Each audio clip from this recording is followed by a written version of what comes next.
میرے بھائیوں، پچھلے جمعے رزق کی فراخی اور برکت کے اسباب کے حوالے سے بات ہوئی تھی۔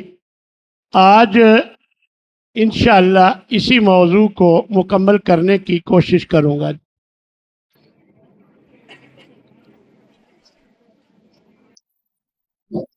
سب سے بنیادی بات کہ یہ رزق اللہ کی طرف سے آتا ہے، یہ بات ہمیں ذہن میں بٹھانی چاہیے۔ اس کی فراخی اور اس کی تنگی، یہ سب کچھ اللہ کی طرف سے ہے۔ اللہ الذی خلقکم ثم رزقکم، اللہ ہی ہے جس نے تمہیں پیدا کیا، وہی ہے جو تمہیں رزق دیتا ہے۔ فرمایا ثم یمیتکم، پھر وہ تمہیں موت دے گا۔ ثم یحییکم، پھر تمہیں دوبارہ زندہ کرے گا۔ هل من شرکائکم من یفعل من ذلک، بھلا بتاؤ تمہارے جن کو تم نے اللہ کا شریک بنایا ہوا ہے، کیا وہ اس طرح کے کام کر سکتے ہیں؟ سبحانہ و تعالی، اللہ پاک ہے اور بہت بلند ہے ان باتوں سے، عما یشرکون، جو یہ لوگ شریک بناتے ہیں۔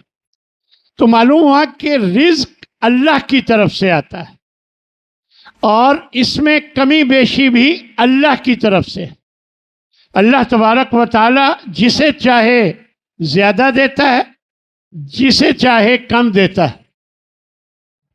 اللہ تبارک و تعالی نے ایک جگہ ارشاد فرمایا، نحن قسمنا بینہم معیشتہم، ہم نے ان کی معیشت ان کے درمیان ہم نے تقسیم کی فی الحیات الدنیا، دنیاوی زندگی میں۔ ورفعنا بعضهم فوق بعض درجات، ہم بعض کو بعض پر درجے دے کر کسی کو کم کسی کو زیادہ دیتے ہیں۔ یہ سب کچھ ہم کرتے ہیں۔ اسی طرح ایک اور مقام پر اللہ تبارک و تعالی ارشاد فرماتے، اللہ یبسط الرزق لمن یشاء من عبادہ ویقدر، فرمایا کہ اللہ ہی ہے جو رزق کو فراخ کرتا ہے جس کے لیے چاہتا ہے، اپنے بندوں میں سے جس کے لیے چاہتا ہے رزق کو فراخ کرتا ہے۔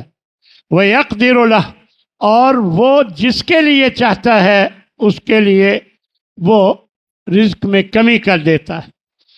ان اللہ بكل شيء علیم، اللہ کو خوب پتہ ہے کہ کس کو زیادہ دینا ہے اور کس کو کم دینا ہے۔ ہر چیز کو اللہ خوب جاننے والا ہے۔ اور ایک مقام پر اللہ تبارک و تعالی نے رزق کی جو کمی ہے اس کا سبب بھی بتا دیا کہ ہم اگر رزق زیادہ نہیں دیتے تو اس کی وجہ کیا ہے۔